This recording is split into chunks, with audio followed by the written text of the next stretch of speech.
This is the episode one of our Queen Sacrifice series. Just decided to create one and came up with a Queen Sacrifice. Why? Because Queen Sacrifice is the best sacrifice we could do in chess. And this is our episode one. Our goal is to analyze games that involve obviously Queen Sacrifice.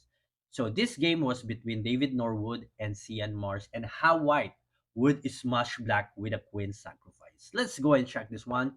G3, very flexible opening that you can transpose this one to English, ready, or King's Indian attack. D5, knight f3, making sure that this knight is preventing the e5 by black.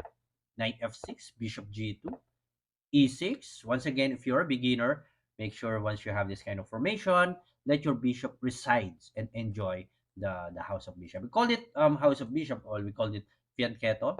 Castling, bishop e7, development. D3, c5, space. Remember, space gives freedom to your pieces to move around or to maneuver around.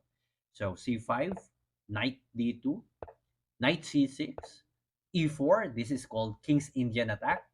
B6, the idea of B6, of course, aside from bishop B7, black may also consider the bishop A6, pressuring this diagonal. Just imagine the C4 and then the bishop here. But let's see what would be the position after of B6.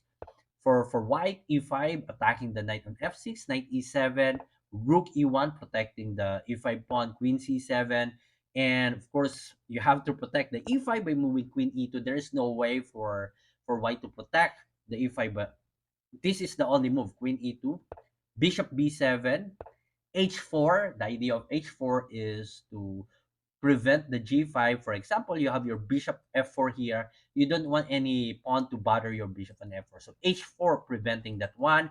At the same time, if black would castling kingside, H5, H6 to weaken the dark square.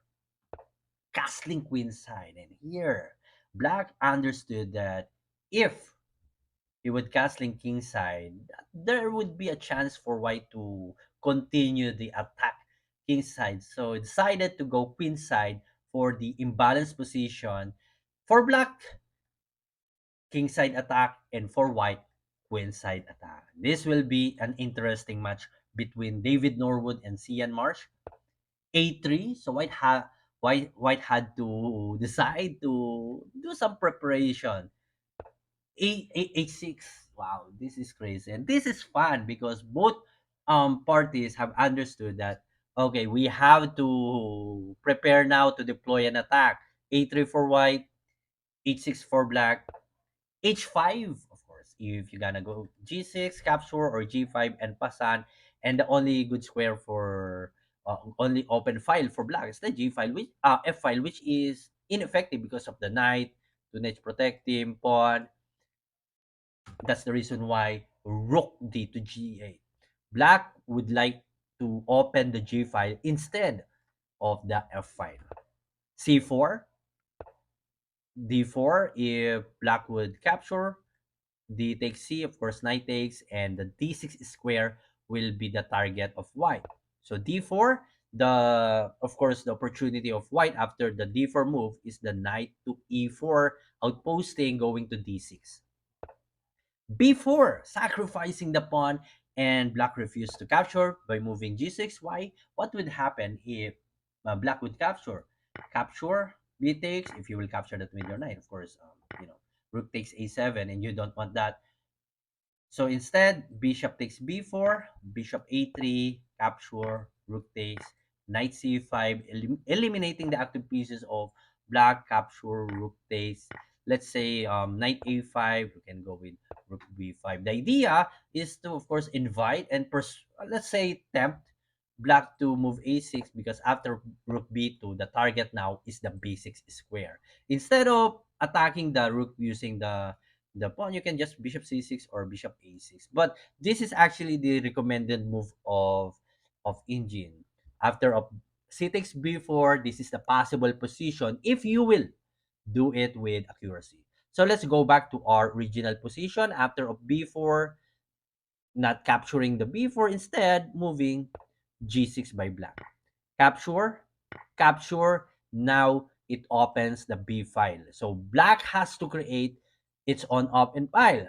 G takes, rook takes. There's an open file now for black. However, there's there's still a pawn and bishop that covers this king on g1. So it's too much effort for black to open the position for black. While rook b1, there's an open file available for the rook, and this knight, this queen is anytime to to help the rook attacking the queen side.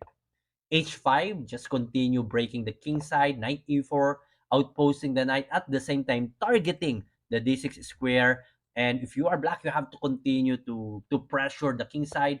H4, and here bishop g5. You don't want to capture this one because first it will open the g file.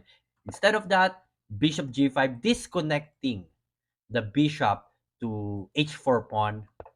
Bishop f8, knight takes h4, rook g8, knight f3 because the knight is not doing anything, rook h7, and now knight d6, checking the king and attacking the bishop. So black is forced to capture. Bishop takes d6, capture, queen takes, bishop f4, e5 is the best move or recommended move by Engine to prevent the queen e7. Can you spot the first sacrifice of white in this game? Rook takes b7, king takes, that is fourth, and now queen e4 attacking the rook on h7 at the same time, putting pressure on the diagonal. Just imagine the bishop and the queen just move away this knight. There's too much pressure on the diagonal. And here black decided to go f5, hoping that white queen would move somewhere away, but what is the name of our series, guys? Queen sacrifice. Can you spot the obvious queen sacrifice here? Wait, there's more. Because that queen sacrifice would lead to a 9-move checkmate, all force move. Can you spot it? Queen takes c6 check, king takes c6, of course, that's force. Knight takes d4 check, the bishop and the knight are checking the king b6, force, rook b1 check, king to a6, bishop b7, king a5, bishop d2, king a4, bishop c6 check, king takes a3, bishop c1, king a2, rook b2, king a1, and one move checkmate, knight c2.